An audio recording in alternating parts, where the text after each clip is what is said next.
அனைவருக்கும் வணக்கம். நம்மளோட சப்ஸ்கிரைபர் ஒருத்தவர் வாமிட் வருது அப்படின்னு சொல்லிட்டு நமக்கு மெசேஜ் போட்டிருந்தாங்க.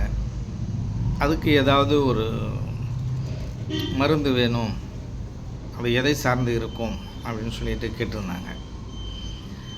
அவங்களுக்காக நம்ம எதை சார்ந்து இருக்கும், அதுக்கு என்னென்ன தீர்வு அப்படிங்கிறத பற்றி நம்ம பார்ப்போம்.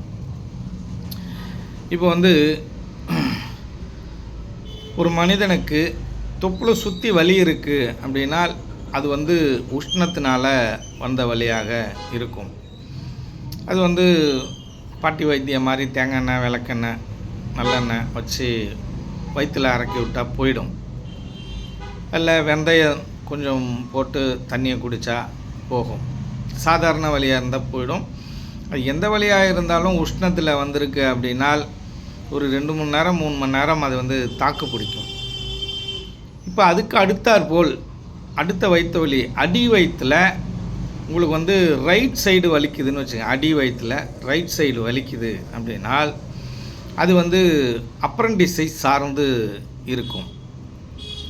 நீங்கள் அப்ரண்டிஸ் ஒருத்தவங்களுக்கு இருக்குது அப்படின்னா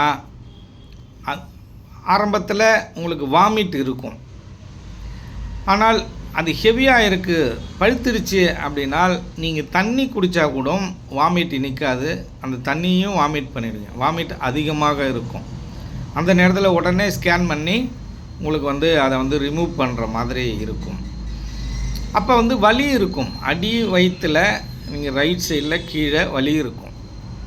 அப்போ அதே போல் அல்சர் இருக்குது அப்படின்னால் அடி வயிற்றில் உங்களுக்கு அல்சர் அதிகமாக இருந்தால்தான் அந்த வலி இருக்கும், வயிற்று வலி இருக்கும்.